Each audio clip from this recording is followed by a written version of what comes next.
Ladies and gentlemen, welcome to ESL BattleRight number 24. My name is TJ, joined by the one and only Shadow Fury as we get into tonight's awesome tournament. I'm actually really excited for tonight because it's not just that we have more teams than usual, it's not just that we're going to have more people than usual just because of the free weekend, but also quite a few of the teams have shuffled around, at least that's what it seems like.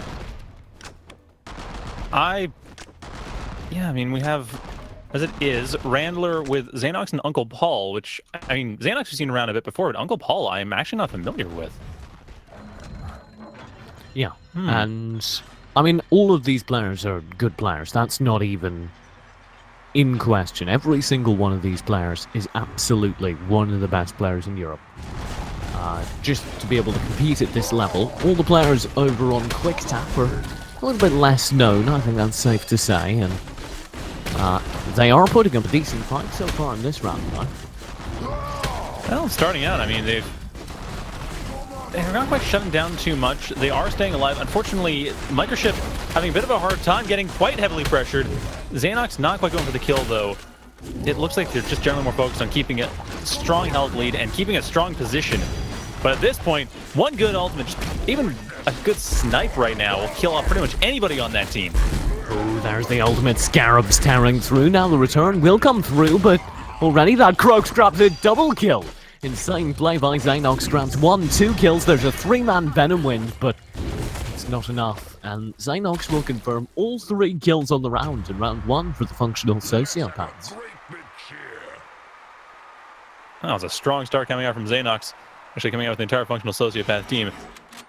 But I am still curious to see how this plays out. I mean, I haven't seen Super Tahi in a while. I remember seeing them months ago, and I'm curious if they've come back or if they just have been playing under the radar. Because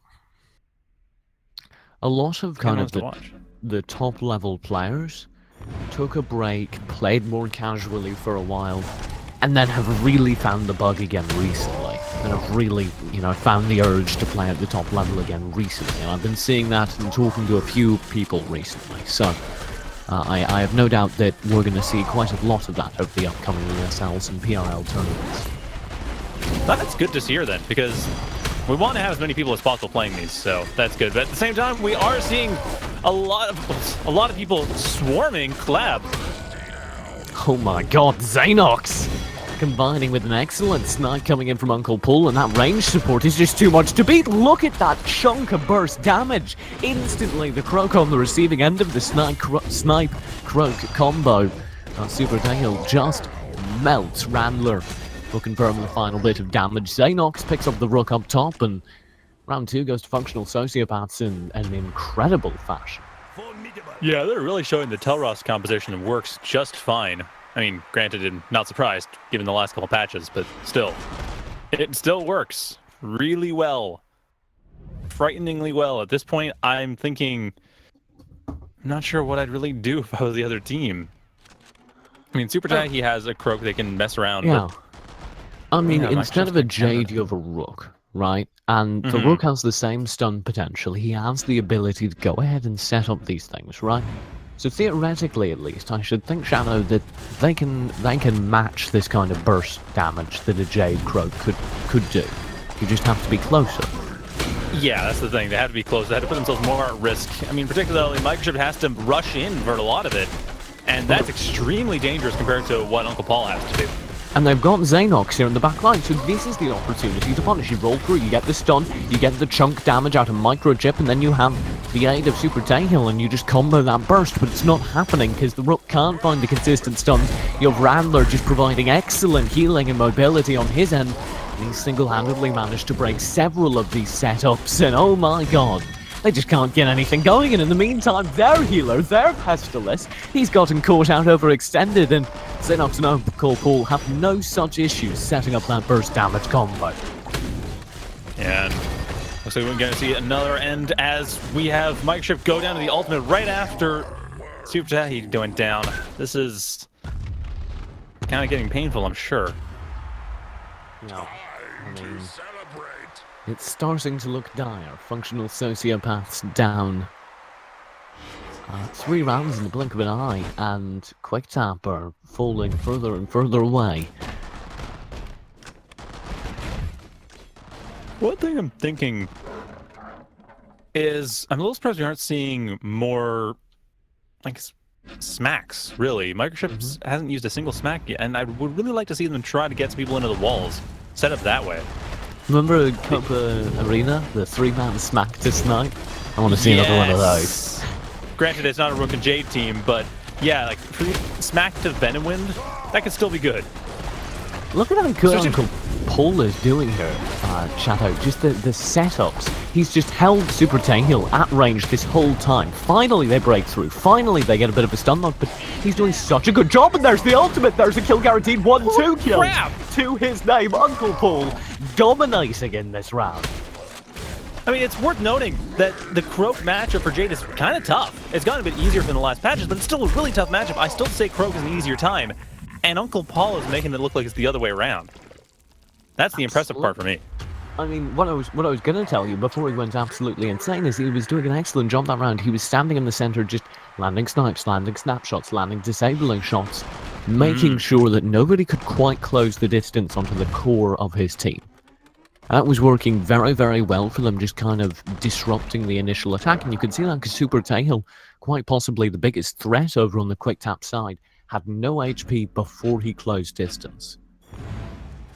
Yeah, I'm a bit surprised we aren't seeing more camouflage or... Well, it's not camouflage approaches, the speed isn't as good, but still, camouflage or frog leap approaches, something to get in that doesn't involve getting sniped. Although, usually you see frog leap use as a way of dodging snipes. Well, it's working a little bit better this round. The frog leap did close the distance, and they did get a brief amount focused on the Rambler. However, he used his Infest excellently, and look at Xenox 1v2ing. So in the meantime, the damage can come through, and Microchip's fallen. Because Xenox went down, he took a 1v2, he distracted, so that the 1v2 could be favourable for his team. They could pick up 1 kill and then roll through to a 3v2, and an easy round and game win. Yeah, I was a little bit concerned that it was, like, Randler's healing was just going to be too difficult to deal with, and it seemed like that was the case too. Like, Randler was just able to keep Uncle Paul at full HP that entire time. And Uncle Paul was taking a fair amount of pressure as well. Pestilus is insane right now. I love watching the high-level Pestiluses we're beginning to see now. Especially because Pestilus hasn't really been changed from initial release, and we're seeing that a bit with Rygon as well. Where Pestilus and Rygon have both kind of been tweaked a little bit, but no mind-blowing shifts. However, people are just figuring out how to play them now, and just figuring out how to really bring them into the meta in a really interesting way. Yeah, I've been a little bit unsure about those characters, and Rygon did get buffed a little bit. Pestilus was more a matter of understanding the style, and it definitely is a 3s thing, I think. Like, Pestilus in 2s has a much harder time staying alive and doing work. But in 3s, they have a couple teammates to hide behind. I mean, Granted, I've seen some really good pests actually save themselves. I think a lot of the reason we're seeing more Pestilus now is because of the Paloma nerfs, right? Yeah. The M1 patch really kind of made Paloma a different character. I think she's still viable, but she's a slightly different character and playstyle now. Yeah, you're not going to be able to keep someone alive throughout all the pressure that the opposing team can possibly throw at them. Yeah, whereas Pestilus kind of, and this is the same with Rygon, where it wasn't so much a Rygon buff or a Pestilus buff that brought them to the forefront. It was a nerf to Shifu and a nerf to Paloma. And both of those made people look and explore other options. And they settled on Rygon being an excellent sustain attack damage character. And they settled on Pestilus being an excellent healer. And I do think that the original characters in both cases are still viable. But it's going to take a shift. It's going to take people going, hang on, we can play these characters because we're not playing so-and-so. And that's what's really exciting to me about the meta right now. It's defined by what people want to play, as opposed to what is viable. Although, that being said, didn't you point out a week ago that you thought Shifu wasn't really viable? Have you changed your mind on that one? Absolutely. In the last week, I watched a scrim with a Shifu in it, and it single-handedly changed my mind about Shifu. Because Oh, okay, wow. Because last week you were just saying every time you saw Shifu, like, I don't think it can work. I don't think it'll work. We never see Shifus anymore. No one plays them. They're done. it won't Shifu's work. over. It won't work in the old style. It's not a champion that can be played the same way it was originally played. However, it does absolutely work in a slightly different play style. And I'm not going to spoil it because I know one or two players are actively working out the perfect way to play Shifu, and I don't want to spoil all their good work. But I will say that it's a genuinely really cool thing to watch, and I cannot wait to see more of it. Well, that'll be interesting to watch too, because I would like to see a different style of Shifu. I did find the old style of Shifu a little bit one-dimensional, and I would love to see a Shifu that requires a bit more thought. People always complain Shifu's a flowchart, right? That's Exactly. the common complaint. I think the problem is people were playing Shifu as a flowchart because that was how you played him. That was the most optimal way to play him, and more importantly, it worked. And now that doesn't work, people are being forced to experiment, being forced to break the flowchart, and that's really cool to watch. So keep your eye out in the upcoming tournaments. Watch for those Shifus, because they're going to start creeping back in, sliding into the DMs, and it'll be really cool to see. Anyway, we're going to go ahead and we're going to throw to a quick break. We'll be back with the first quarter-final of the night. I do believe it will be Random Pug versus Functional Sociopaths, which should be a very, very fun match to watch. So don't go anywhere. We'll be right back.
Ladies and gentlemen, welcome back. We're in the first quarter final of the night.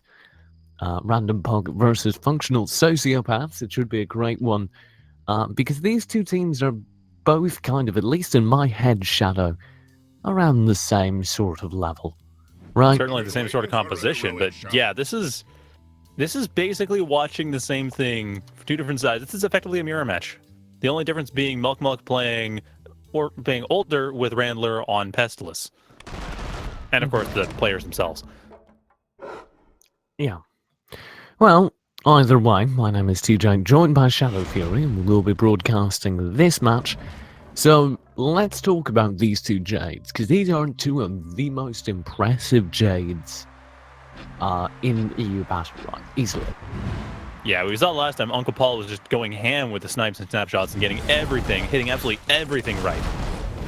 So that's going to be a bit tricky to deal with. Wildshire, on the other hand, trying to go for a similar setup right now.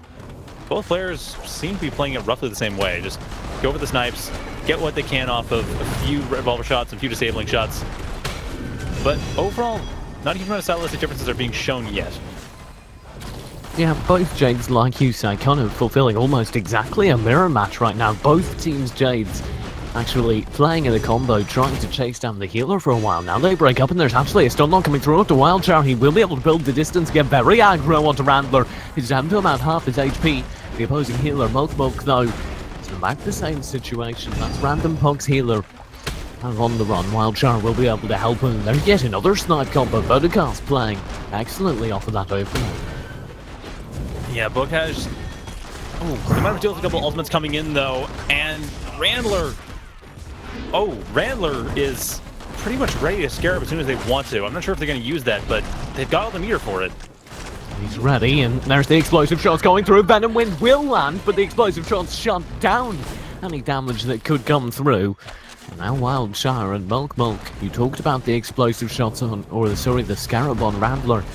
That should be enough to seal the deal, because he's got enough burst to really end this match. Yeah, I'm not sure what they're waiting on, though. Wildshire's got no HP, what's that? Well, there's the kill, and... Man, Randler's holding on to that meter. Doesn't carry over from round to round. That would be broken. Yeah, it would. That would be actually awful. No, it's kind of a good call, I think, in that situation, right? You just hold on to the meter because of its potential as healing. Scarab's an incredible healing potential. So you go, he's popped explosive shots, now my team needs that regeneration, right? It's just a quick solution to any large amount of damage coming in over the next few seconds. Yeah, obviously there wasn't really much of a concern that round, because they wouldn't take a huge amount of damage as it is, but see if this round changes anything. Oh, well, snipes trade, at least. Something. We will probably see Wildshire deal a bit more damage. They did go for the extra, for the Desperado, right? The extra shots when you get a disabling shot hit. Oh, that orb robbery! Wildshire sniped the orb and it was instantly shut down by an excellent read from Uncle Paul, and now there's that Scarab we didn't see last round, but it's being used very aggressively this time. One lands, Time Bender should allow a recast, but the Scarab that landed drops him so very low. Look at this altar. He's got a time travel that'll allow him to escape. The read from Wildshire will hold off some of the attacks going on to him, but he's just frantically self-healing, and he does not have the HP to last any amount of focus now. Yeah, and it means they're not healing their team either, which, I mean, their team is getting completely torn apart. As a result, they're not able to get rid of any of the damage. They're effectively playing double DPS right now. There's a double panic coming through. Milk should fall. He's still playing this wonderfully, but he finally goes down. Vodacast and Go are now truly a double DPS 2v3. We need to make this work somehow. Xanox finding damage onto Wildshire. Wildshire responds in kind. They're getting decent damage onto Randler, and they have double ult available, but Wildshire will go down. Venom Wind will be silenced by an excellent disabling shot stun combo. Now the explosive shots go through as a read, but he can't drop down incredibly low off the back of it, and he can't even confirm the Venom Wind. So he'll have to accept his fate. And there it is. Ah, that is heartbreaking.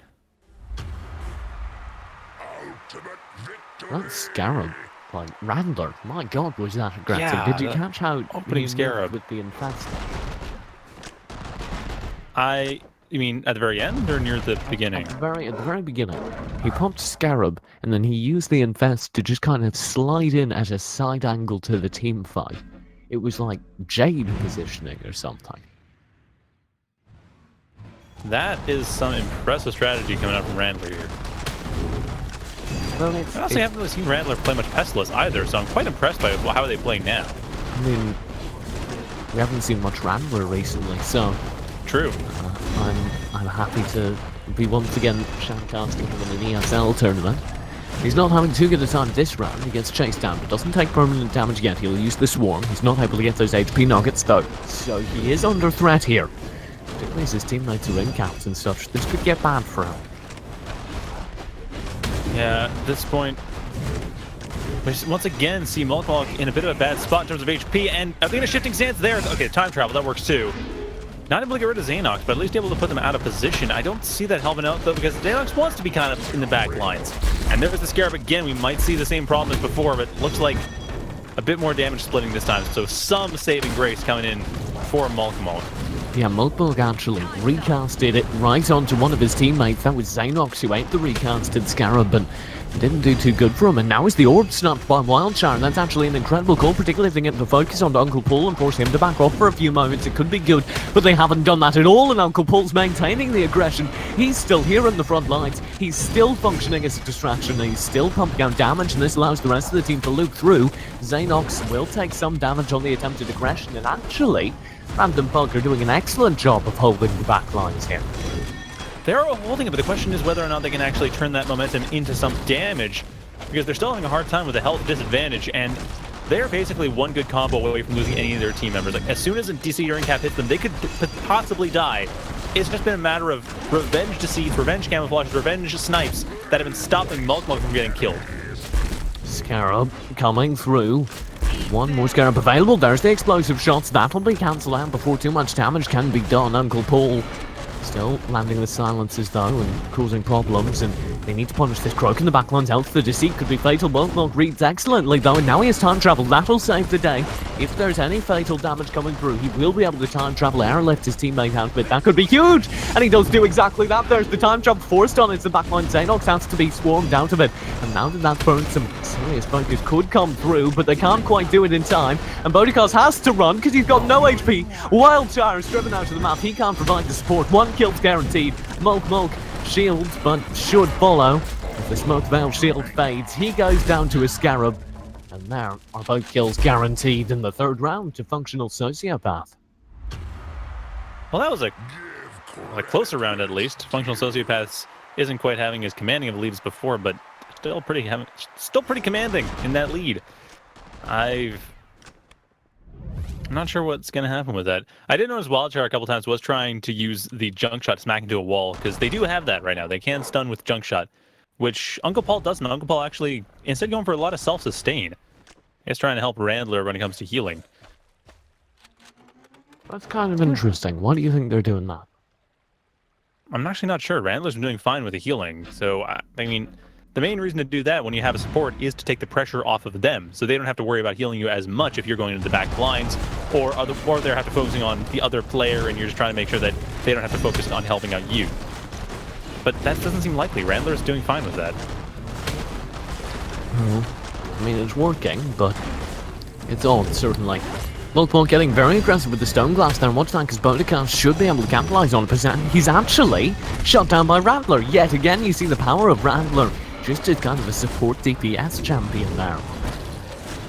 Yeah, no kidding. And also, not to mention the amount of pressure on Mulk. I mean, Wildchar at least is able to get some revenge onto Xanox for being a bit too greedy.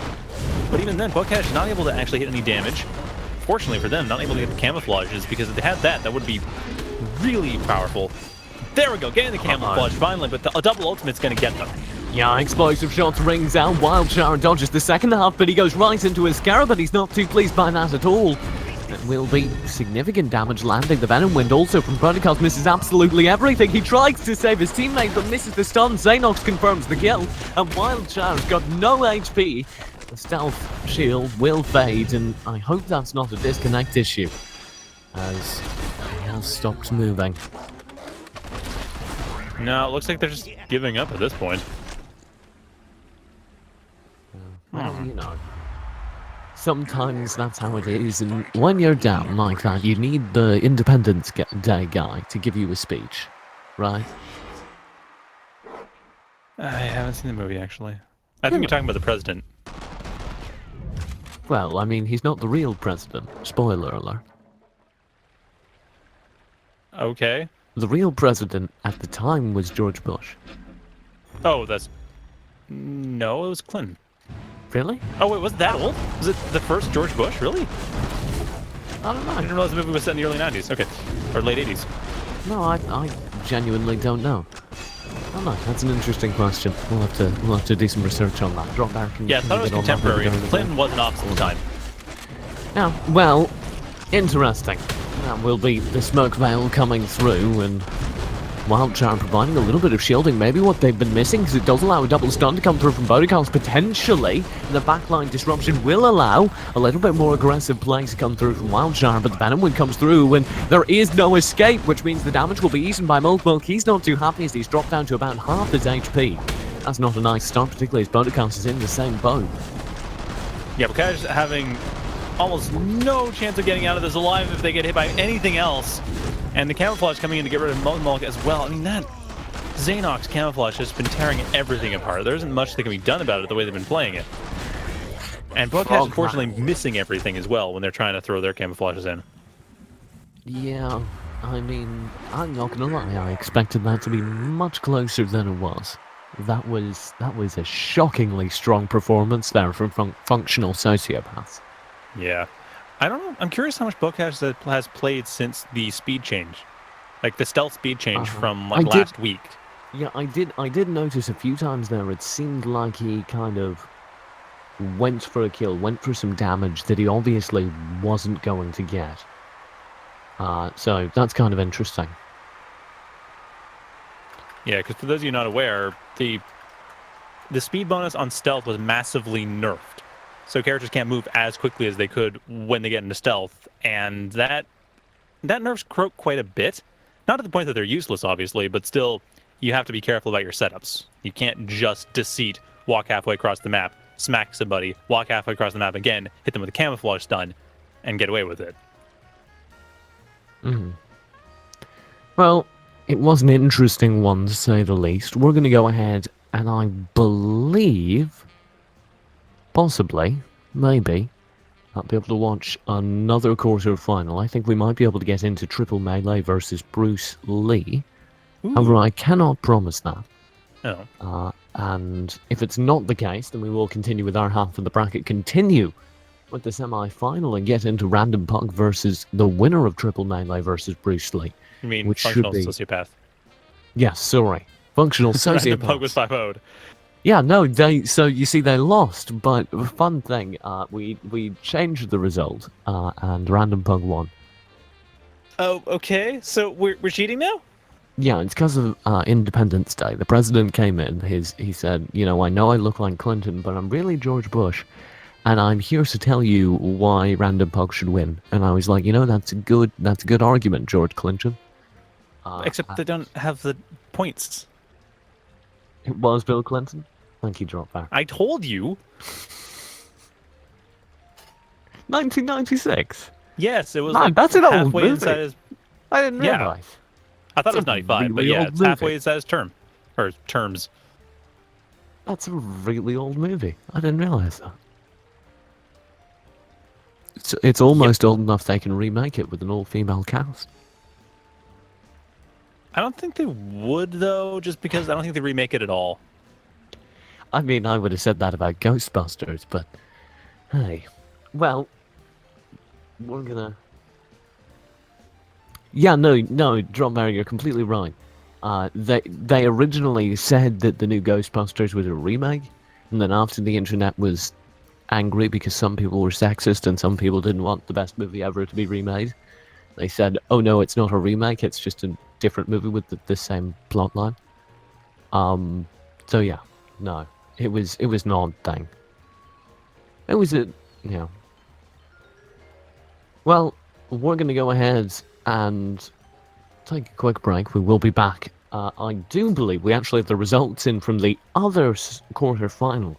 and it will be not Bruce Lee advancing, but triple melee. So that's a bit of a change up, and perhaps huge.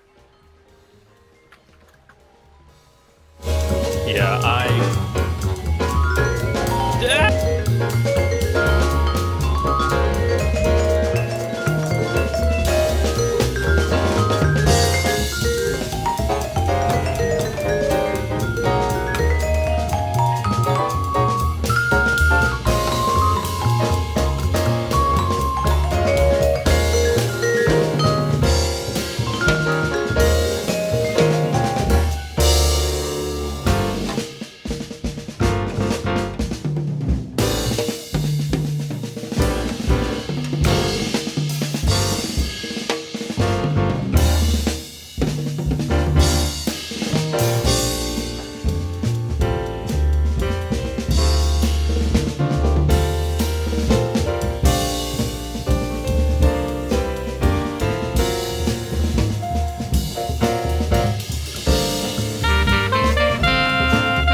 Ladies and gentlemen, welcome back. We're into our First semi-final of the night, Functional Sociopaths versus Triple Melee.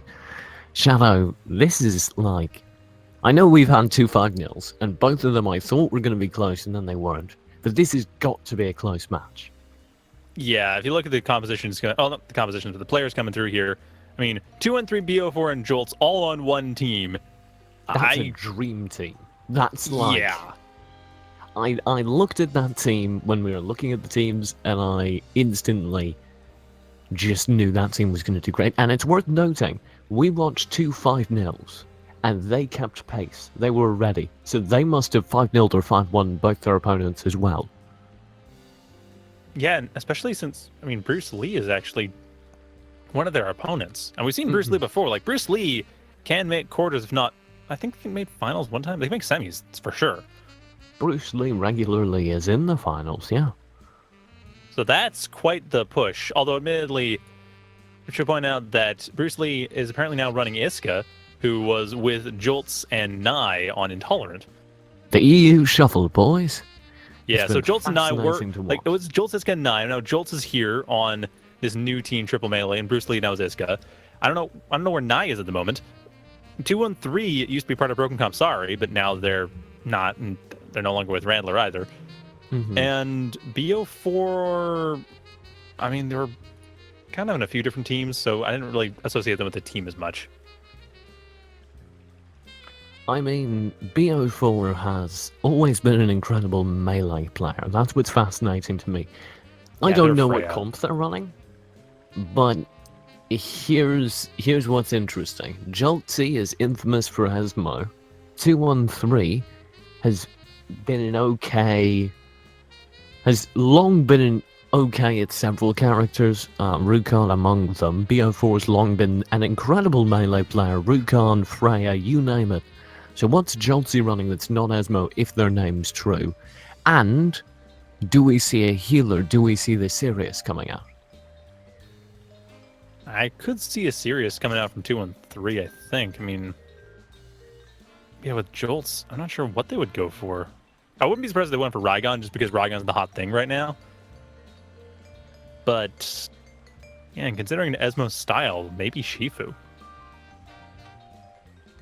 I can't speak to anything, but it would be a really cool composition to see that, because in this patch I feel like a lot of people are kind of sleeping on the melee characters. Because sleeping on the old Onslaught style? Yeah, because we had a patch where melee was dead, right? Because the movement speed update meant that it was so easy to kite people. Now, we've sort of changed that back, because melee characters almost universally got a bit of a boost. So, I do feel like there is room for an excellent melee comp. But it's worth noting that we don't know what any of these comps actually will be, and we'll find out in a moment. As the map bans have finished, we're going to be on Mount Ara's night for this semi-final. Does that bring anything to mind? Well, it's going to depend on what the players are going for. I mean, we saw last time Uncle Paul was playing Jade, so we'll probably see the junk shot stun. Although they didn't go for that last time, they did go for the healing on disabling shot. And we don't really know what the other team's going to go for, or the team compositions are in general, so it's hard to say. Mount Araz Knight's a fairly vanilla map, other than the walls being useful for stunning, but if they don't go for characters that handle the walls well, then I'm not sure what to say. There's not much it'll make a difference in. And Dropbear has brought up an excellent point as we get into this discussion. Bruce Lee, the last 5 tournaments, they're top 4. This week they go on 8th. And that's thanks to this new team, BO4 Joltsy and 2-1-3. Yeah. Beating them, and not just beating them, but obliterating them based on the time it took.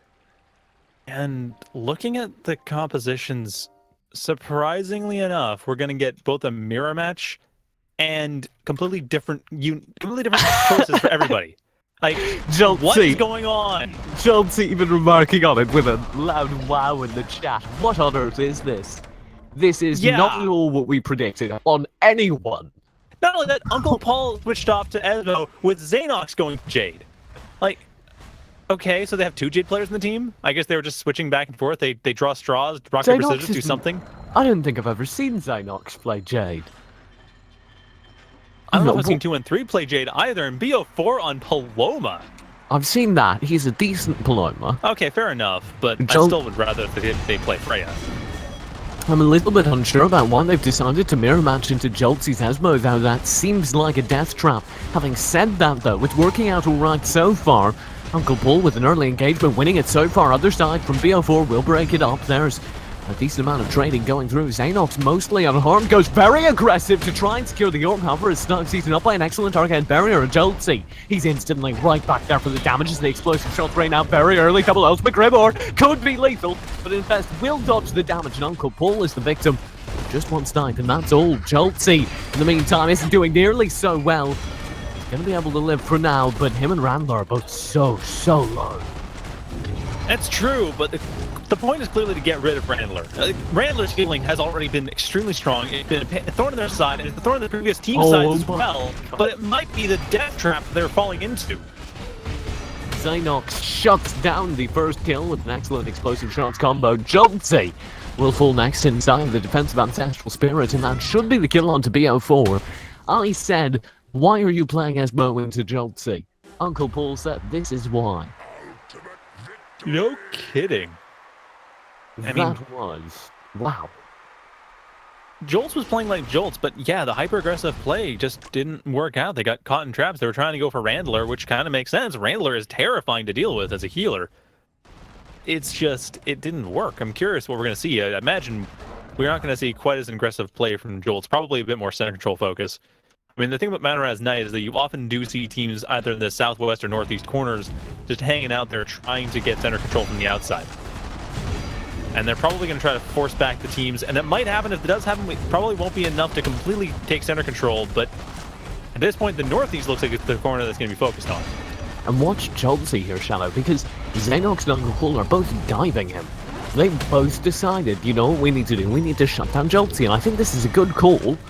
However, Joltsy is able to secure the orb, and now he's playing as best he can off of it. There's the Grimoire, there's the ultimate. That could catch 3. It catches none instead, but it forces outs across the board. Now, if the punish could come through, it would be lethal. However, nobody has it, and instead, there's a second Grimoire. Uncle Paul and Radler both eat the damage. Both of them are now dropped down to about half HP. Yeah, center control very hard into triple melee's side. Already have a couple of the orbs so far. Uncle Paul could go down in a couple seconds if they're not careful. Xenox as well. Xenox managing to hold back a little bit, but that explosive shells could have been a kill. Xenox playing around the side here. Does have the ultimate, the explosive shells ready. And he will be deploying it now. Not able to get the orb, but is able to get a little bit of damage through onto Joltsy, who's now receiving healing from BO4. Xenox will be in answer, trading around the outside. There's a Grimoire onto him. He could die here, but the shield will provide him with enough healing that he could have eaten the ultimate anyway. He didn't. He was able to escape and even dodged the second Ancestral Spirit that comes through. And Randler actually diving very aggressively on the Pestilence to break the cycle going through there. That's a very interesting play. Yeah, the explosive shell mending Randler's HP, and that could be enough. At this point, the health advantage is actually slightly in the favor of triple melee.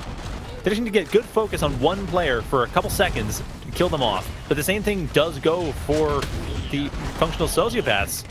Really, either team. Yeah. This one, functional sociopaths with 2 orbs in a row. Yeah, and that could be huge. Uncle Paul, though, is low on HP. And there is an ultimate lead, theoretically, in favor of the triple melee side. They get the first kill. It's a little bit of over-aggression is punished. Randler will land the panic, breaking up what could be the first lethal ultimate. Explosive shells is still ready, but Uncle Paul shouldn't need it to fall as he does go down, and now it's all on one lone bug man as the scoreline is evened up.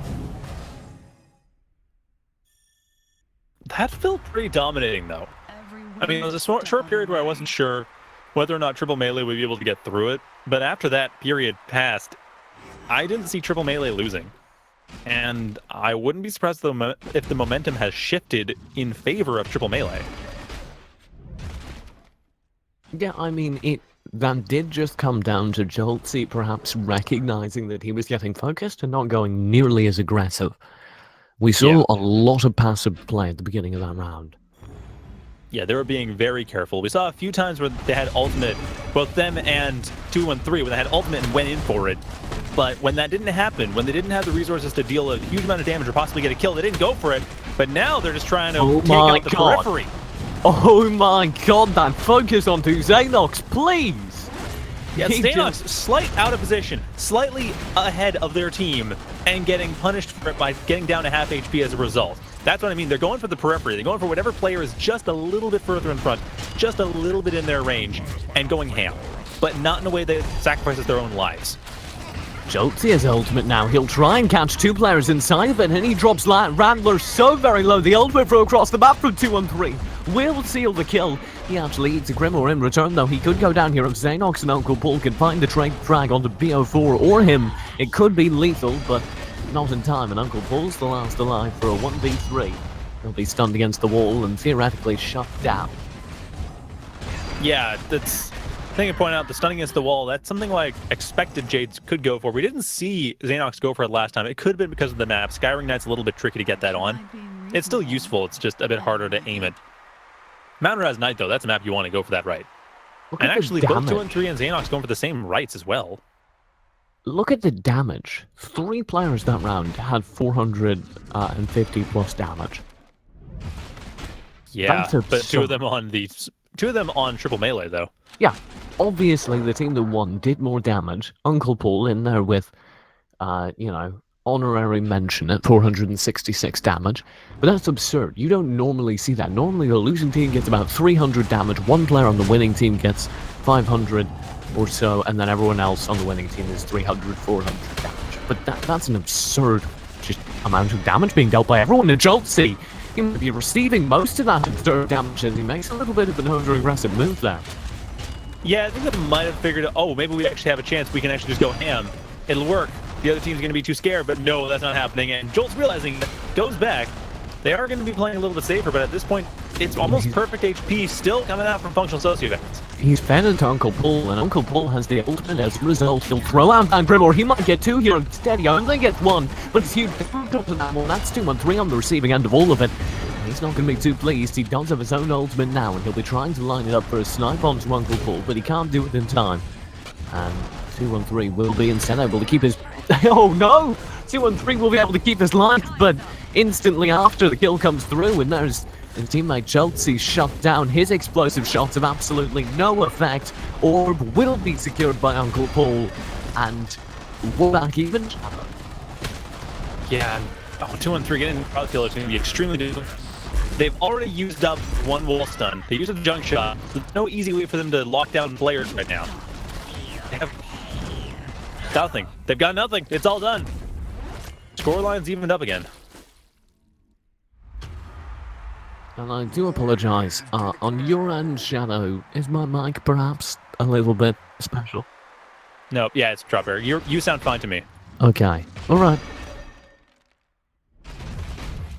Alright, well, I do think I've talked a bit with production. I do think we know what's going on, so we'll go ahead and try and address that during the round. It should take just 1 moment, so please do hold on. Alright, and we're back underway. Hopefully that's resolved the issue. Please do go ahead and let us know in the Twitch chat. And we are into round 5. Will be, a lot of pressure. Very, very deep. Joltsy, look at this aggression, chat. Yeah, but it's working this time. Xenox is taking well, actually, Randall's taking a lot of damage, more so. 213 is also taking loads of damage. They took the brunt of that, and not so much Joel's. Joel's logging down with the ultimate, not managing to get any damage, but does at least command some respect. But overall, though, the ultimate's coming out there from our friends over Triple Melee, doing all the work. Holy crap! That was a huge ultimate from Joltsy. It caught 1, almost 2, and is the second kill should be coming through. Xenox is getting very aggressive. He's going to be read perfectly. A snapshot from Joltsy. There's the kill guaranteed. And now Randler's the last alive, and there's the 3-2 scoreline. Triple Melee. But did you see the meter gain on that? That was like 4 melee. Or sorry, 4 ultimates in like 5 seconds. Just from the meter gain that Jolts is able to get pretty much 2. If I was watching that correctly, Jolts got 2 in a row. And I was watching that incorrectly. Sorry, Uncle Paul got 1, and then Jolts got 1. But still, between the two teams, 4 ultimates in like 5 seconds. Can we talk about Grimoire underneath Ancestral Spirit? That's an ugly ultimate combo. Yeah, the stun, well, the snare from Ancestral Spirit forcing you into the pull from the Grimoire, and then they all hit you for like almost 100 damage. Oh man, that is disgusting. I never even thought of doing that, but that's the thing that doesn't make sense given the team compositions. Why wouldn't you go for that? And 750 damage that last round off from 213. He's doing chunks of damage right now, and it's ugly. There's the explosive shots. That's not from 213, that's from his opposer, Xenox, doing decent damage as best he can. There's Grimoire off the back of all the outs that have been forced out. PO4 eats the damage, but no, watch the HP of Uncle Paul. He's melting. He does manage to displace himself through a wall, but now Randler's inside of a Grimoire as well. Jolty will not get anything with that ultimate, but he does force yet more outs. The punish can come through now, theoretically. The explosive shots will be the equalizer from Xenox. He gets 2 off before he's forced to fall back. 2-1-3. Drop down decently low off the back of it. Uncle Paul's the next target. He's so very low. Jolty can't quite confirm the kill. Uncle Paul escaping by the skin of his teeth and securing orb. My god, how is he alive? Mostly orb secures. 3 orbs. The health they've gotten from 3 orbs is basically the health they have right now. That is the only reason Uncle Paul is actually still alive. Because they are one of the main reasons. Of course, Randler's awesome healing is another one. But still, the fact that 3 orbs have gone, all the orbs have gone to functional sociopaths is a major boon to them, and a big reason why they are still able to keep in. Because they've been focused hard this entire game. There's a defensive Ancestral Spirit that'll be thrown out to try and save this poor low HP Paloma, but the Grimoire immediate answer, 213, he's gone! Instantly shut down the ultimate from Jolty, that's the answer. It will get 1, however the shielding will eat up most of the damage on Xenox, and the infest from Randler eats up the rest, so nothing off the back of it. Grimoire that was not dodged. Now this is looking like a great round despite an ugly start for Functional Sociopath. Yeah, I think Functional Sociopath has this. Jolts might be able to get. No, they're dead. I was about to say they might be able to get a couple cross kills. The HP is low enough, but then they'd have to deal with Randler with like almost no HP Esmo, and that's still really tough. I mean, this is just like some of the fastest BattleRight I think I've ever seen, and it's such a quintessentially European style that's being played so fast. I am genuinely. Really this is like the final form of European BattleRight. I'm scared. Yeah. Yeah, I mean, considering that we've watched loads and loads of Onslaught, and this is faster. Or about as fast, at least. But it's consistently fast. It's not just, get in, retreat. It's constant barrages of damage. And stunning, and pulling, and everything. Just going everywhere. Watch Joltsy here. He's searching for that pick onto Xenox. He is able to get it with a counter script. And look at the chunking that comes through off the back of that. Now he's able to follow through because he knows there are no escapes. However, the smoke veil plus the infest will yet again save Xenox from the majority of the damage. However, there's definitely a bit of focus onto him. Oh! 3 explosive shells all into Uncle Paul's arcane barrier. That's an ugly mistake.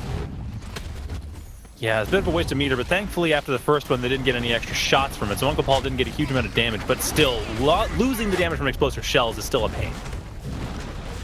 And will be another explosive shell eaten up by the arcane barrier. This is Joltsy this time easing it, and the trade might come through onto the originator of it all. You will see a blast bolt survive 1. Uncle Paul's down bottom has no HP and will fall. So now Xenox is up top trying to provide the damage for a cross kill, but they just don't have it. Not easily. Xenox looks like they're really going for Jolts though, but the explosive shells could finish this, or at least, if not that, then the snipe coming in afterwards. Oh, and that stun combo. That's so much fun to use. What is this? I don't know, but it's pretty awesome. I'm excited.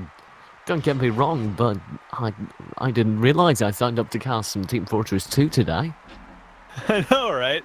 Although, gotta be honest, for having a team called Triple Melee, this is an entirely melee-free zone. Which I imagine for anyone watching who's a melee player is a bit disappointed that the game is this fast and plays like this when there's no melees in play. I Granted, can't play kind of like that with melee. It's a lie. It's like Paloma, mate. That team's also a lie. Yeah, I mean, of course, only one of them can play Paloma at any time anyway. Yeah, I don't know. Anyway, there's a Grimoire going out. BO4 actually, it's all the damage, but he will be sent directly into his Ancestral Spirit, so he will be able to heal up off the back of it. 213's eating a fair bit too. Uncle Paul and Rambler both chasing that Joltsy. The lowest HP member on the other side now as the explosive shots come through from Xanox. That will be enough to secure the orb, and there's Scarab as well for a huge chunk of damage instantly onto the opposing Jade. Yeah, 213 is a little over half HP. They've got to be careful. Any good focus will take them out. And at this point, the center control is basically entirely for functional sociopaths, which means functional sociopaths might be able to get the orb. They usually do as it is. But, man, it just feels like the stabilization is there in functional sociopaths. And there's got to be something to break that up if we want to see a 5-3, or at least if Triple Melee wants to see a 5-3. Joltsy might have found it. Nice Chaos Grip goes out home, but the shielding will fade over on 2 and 3 and put him yet again as a easily focused target. Joltsy lands the Arcane Shackle Chaos Grip combo that will give him ultimate. So he returns from this panic. I don't doubt we'll see it because we're getting to the realm where it's needed. It is spent, gets absolutely nothing, not even an orb. And that's a little bit questionable. Yeah, BO4 are expecting an Ancestral Spirit fairly soon. They have full ult. Not sure if they're waiting for the Grimoire to be as available as well. Jolts is nowhere near full meter, so I seriously doubt that. Uncle actually, Paul, as I say that came up. Yeah, Uncle Paul goes ahead. He drops his own Grimoire to guarantee orb. Now he's going to be pulled in by the opposing Chaos Grip. There's a flank play coming through from Joltsy. Scarab's the answer, and oh, that's lethal. Anyway, the orb, once again, 5 orbs to 1 already going for functional sociopaths. And with them already in a positional lead as well, this is extremely difficult to come back from. Like, trying to get from here to actually dealing the necessary damage for Triple Melee to get back in this game and actually manage to win it is very difficult. However, there we go. That might be the ticket. He got thrown outside of the arena. He was dropped incredibly low, but you do say this might be it as the second Grimoire lands and blows this poor Jade out of the arena. The punch comes through. Scarab's the only answer. It's a 1v3 for Rambler's team's hopes in the tournament. He's going to be able to sit on board this Queen that'll protect him from the vast majority of the damage, and he's got several low HP opponents, but he can't confirm a kill onto any of them. And there's the kill confirmed. There's the game over. Holy crap. And in one of the fastest matches of European BattleRight we have ever seen, Triple Melee scrape out a victory. That Ancestral Spirit basically won the match. Because up to that point, I was pretty sure functional sociopaths would be able to just nail a kill onto Jolts or 2 and 3, and that would be game. Or at least that would be the up to match point. But yeah, I mean, Joltsy, 1,175 damage. BO4, 1,731 protection. Those are scary numbers. Joltsy, BO4, and 213. That is a lineup that is terrifying. Yeah. I've never seen someone get over 2,000 points, actually, come to think of it. That's the first time I've ever seen that. Wow. Wow. And I'm just, hang on. Let me take a deep breath. You know what we have now, Shadow? Project Horizon and Triple Melee. Project Horizon versus Triple Melee. One of the slowest, most cautious teams in BattleRight versus, I think, the newly crowned most aggressive team in BattleRight. That's going to be our grand finals tonight for 150 euros. Do not go anywhere, because this should be one hell of a grand final. We're going to be right back after a quick break.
Ladies and gentlemen, welcome to the grand final, Project Horizon versus Triple Melee. We are now into, I think, one of the best European finals we've seen in ages, and I'm super excited. My name is TJ, joined by the wonderful Shadow Fury, with of course Drop Baron production as we get to the grand final of ESL 24. Wow, 24. Yeah, I'm actually kind of surprised. This is quite impressive. I want to see this. I want to see this go to map 3 because I really want to see these teams work this out evenly. But I don't know, the way that it's been played so far, the way that we've seen basically what Triple Melee has been up to, this could be tough for Project Horizon. And Project Horizon is kind of getting split up. Wuzak's going in the back line, but we know that if Project Horizon's not careful and Wuzak's not careful enough, that they will get torn apart. And the last time that happened, Jolt was one of the people tearing them apart. Oh my god. Wuzak, that was incredible from him. You were talking about how so much of these rounds pivoted on him, Shadow, and you could see Jolty was actively trying to scare him off every time he was visible, but Wuzak's just so good at being a threat, maintaining that close distance while in stealth. Over 213 might have bamboozled him. There's the backline dive, but the focus comes through. Huge burst damage, and chunks of his HP are vanishing. Oh, that positioning was completely read by Hot Biscuit. And unfortunately, a little bit too risky, but it still, the 213 is not dead yet, but they could be very shortly. Have no escapes either. The Venom Wind landing onto 213. He will be dropped incredibly low. Blanks will be there and ready with that time travel, so if anyone gets in trouble, he will be able to rectify the situation. That orb will be picked up now by Jolty and the remainder of Triple Melee, so they will be able to build up a little bit of HP and EX. That will be favourable, as they do have a distinct EX advantage going into this next fight. Shadow, there's an explosive shell to Grimoire, all available, and BO4 is not too far from his own ultimate. Yeah, I think, okay, there's the Grimoire. I was expecting that Ancestral Spirit and Grimoire would chain together, but I don't know if that's going to be relevant, as it looks like, well, Ancestral Spirit's here to save BO4. the day, but not able to save BO4. And he goes down. There are the explosive shells raining out. There might be a cross-kill potential there, but he can't find it. 213 now at fatal HP as the Venom Wind explodes. And Jolty's the last alive, but he'll be able to find the cross-kill. Hot Biscuit now in a 1v1 as Jolty grabs 2 quick kills with the Grimoire ultimate and his own burst of damage. And Hot Biscuit's got an ultimate, sure, but Jolty's not far from his own, so this could very well go either way. A nice prediction for the Flame Strike will guarantee that Hot Biscuit's able to maintain orb control. However, he burns an EX to get that firewall up, so he no longer has the ultimate. He will be able to pick up that orb from his fallen teammate. That'll help a bit. Yeah, I was about to say that Jolt should be careful not to get too close to that orb to avoid getting double ulted, but it's kind of irrelevant. Hot Biscuit should throw an ultimate right now, though. They basically only have this chance. Like, this is it.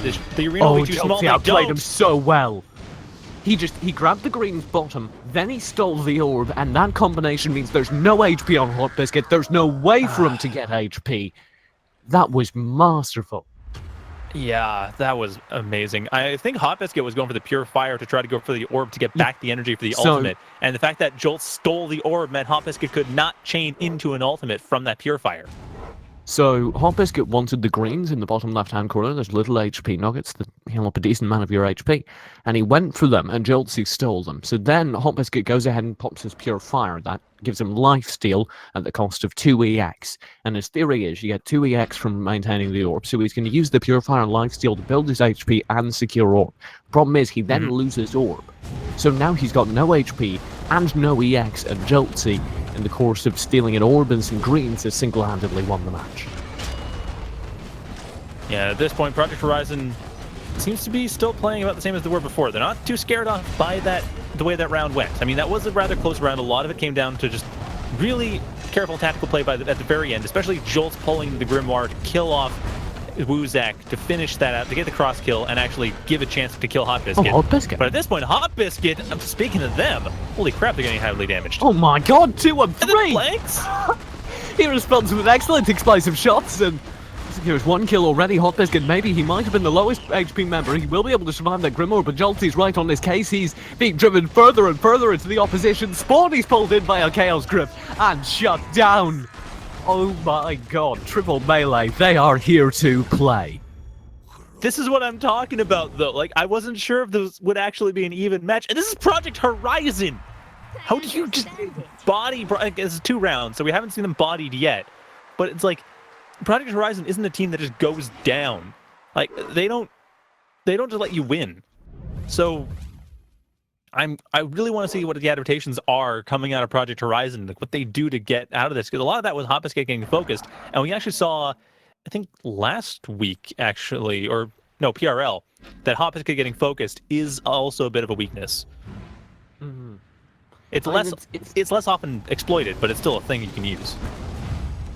It's just the aggression right now. Every time Project Horizon make a single mistake, it's being punished so very well by Triple Melee.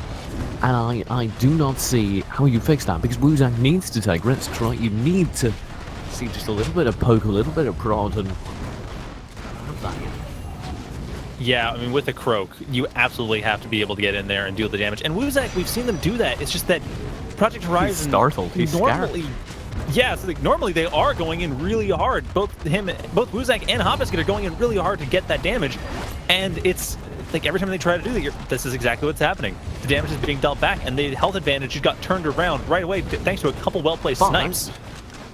Project Horizon are doing great this round. They've managed to stabilize. Yeah, they are keeping it. They've managed to stabilize, they managed to dodge all the aggression coming through, and now Woozak's found his opening. He's causing some damage. You do have an ultimate available over on Hoppiskate. He's going to be trying to find the timing on that. He will see a defensive ultimate. The Ancestral Spirit Bird. Now double Venom Wind comes through. That'll force out, which means the second ultimate could come through and confirm a kill. And it does. 1 kill guaranteed. Joltsy should be next. He's managing to find some lifesteal with the Arcane Fire. However, a nice Chrono Flux will stop him from doing any damage for the time being. And 213 in the meantime has been slain, meaning that Joltsy's the last alive in a 1v3, and I love him, but this is a bit much. And Project Horizon gets on the board as a result. We have a match.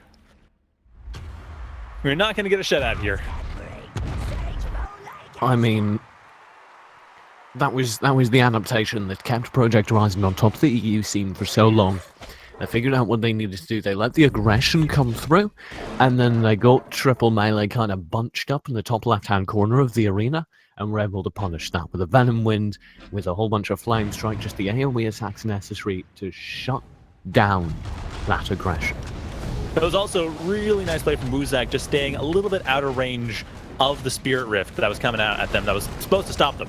They just timed it exactly right, so BO4 wasn't quite able to get in. And actually, if that had happened any differently, the match might have actually gone differently. We could have had a 3-0 scoreline.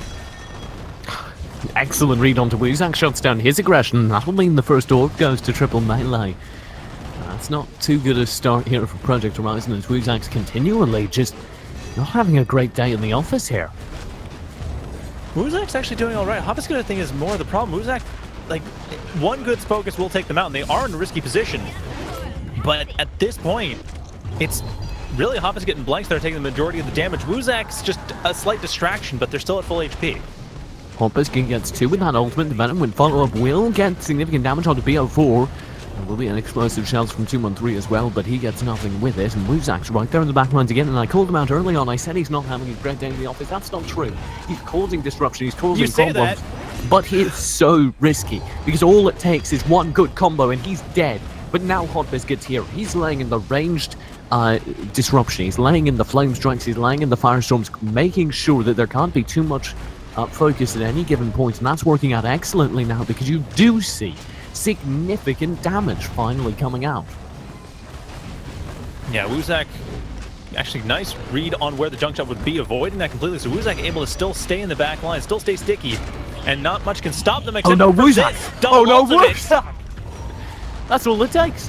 One instant of focus. Woozak gets caught out. He gets trapped inside an Ancestral Spirit. The Volatile Grimoire would have killed him if the Ancestral Spirit did not, and he was gone.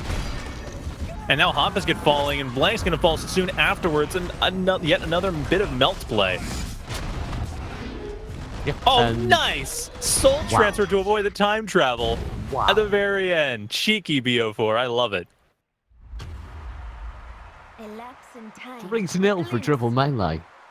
As they are... Give Project Horizon credit where it's due. They have You're right. round I'm one. Sorry, Shanna. I'm not too good at reading colored orbs. It's a particular deficiency of mine. That's a very specific deficiency.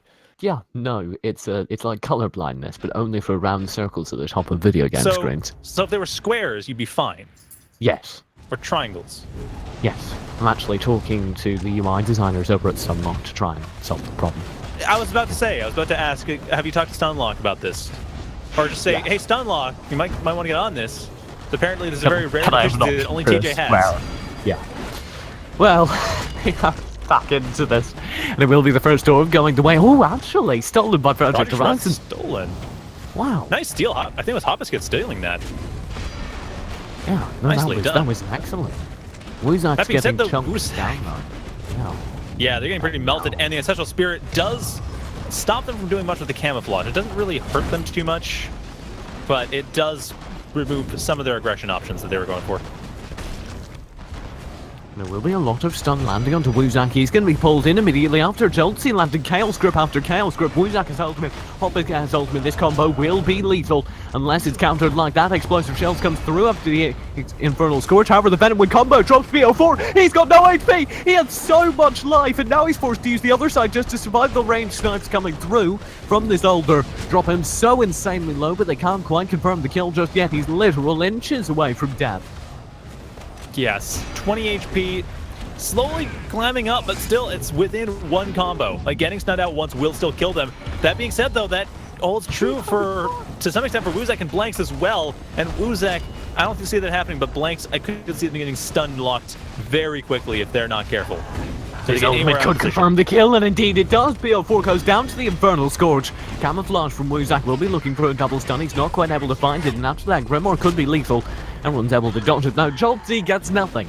His teammate falls, and there's a second round on the board. Project Horizon. Oh, Jolts, if you can get up to that orb, I don't know if they can. They're probably trying to, but the position doesn't work out for them to get through their team, or get through the opposing team, and I don't think they had Displace off cooldown either.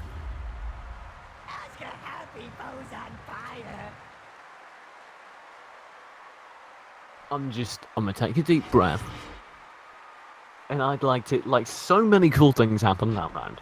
We saw an ultimate used as an iframe to dodge damage. We saw Hot Biscuit actually come through with just a perfect read on how to confirm a kill and a double ulti from behind a wall, but that's just also regular for these teams. Shadow, this is an insane Hot Biscuit behind walls. Hot Biscuit behind walls. Hot Biscuit doesn't need walls. They don't, active walls don't exist. It's actually rather terrifying if they try to come over. You've got to basically redecorate the entire place afterwards. Just smashes them all. Well, they don't exist to Hot Biscuit. They go from the kitchen to the bathroom and they just smash through the bathtub. And it's like, they don't even notice it's there. He's like the Kool-Aid man of BattleRight. I love it. Pretty much. There's the first orb, or second orb, sorry, both going the way of triple melee. However, the HP game is ever so slightly in favor of Project Horizon. Yeah, the explosive shell's not managing to deal a massive amount of damage to change that. Certainly not focused onto one player. And most of that has been healed off, but still the health is so close between the two teams. It just is going to come down probably to when meter is an ultimate. We do have two ultimates up for triple melee. Third orb went to triple melee, and that heals them up and guarantees those ultimates will be available. Double Venom window, the stun lock comes through! And there's a kill of the one ultimate there to work with.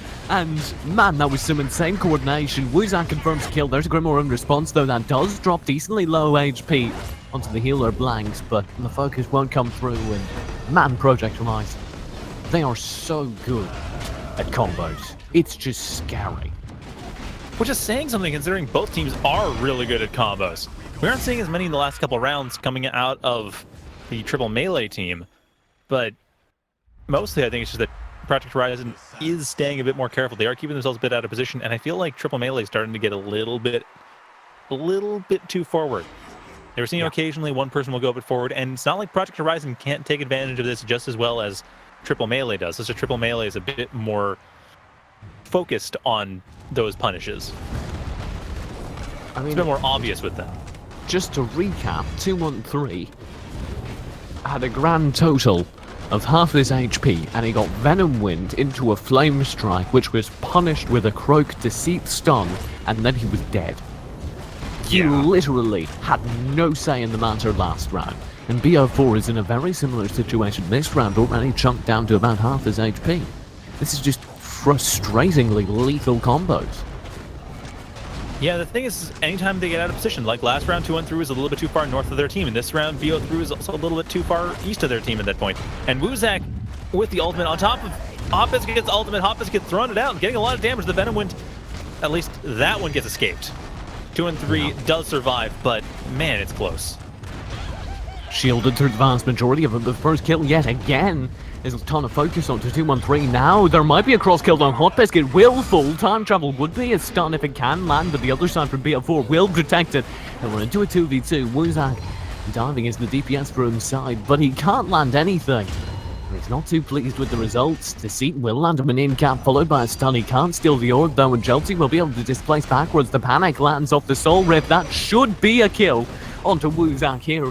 However, they can't quite find it. Now BO4 is so very low. There could theoretically be a punish here, because Blanks has time travel. That should be enough for a stun, but it's instead used defensively. Nope, and now he's Chaos gripped in. That could be all. Oh, he's able to survive. No, he isn't. Well, he's able to survive the Ancestral Spirit, but not the follow-up to Ancestral Spirit, because at this point, Wuzak in a 1v2 against Jolts with healing. And it goes about as well as you'd expect, but that was quite the cross kill after 2-3 died. I mean, it kind of sucked they died, but man, that was a gambit that paid off.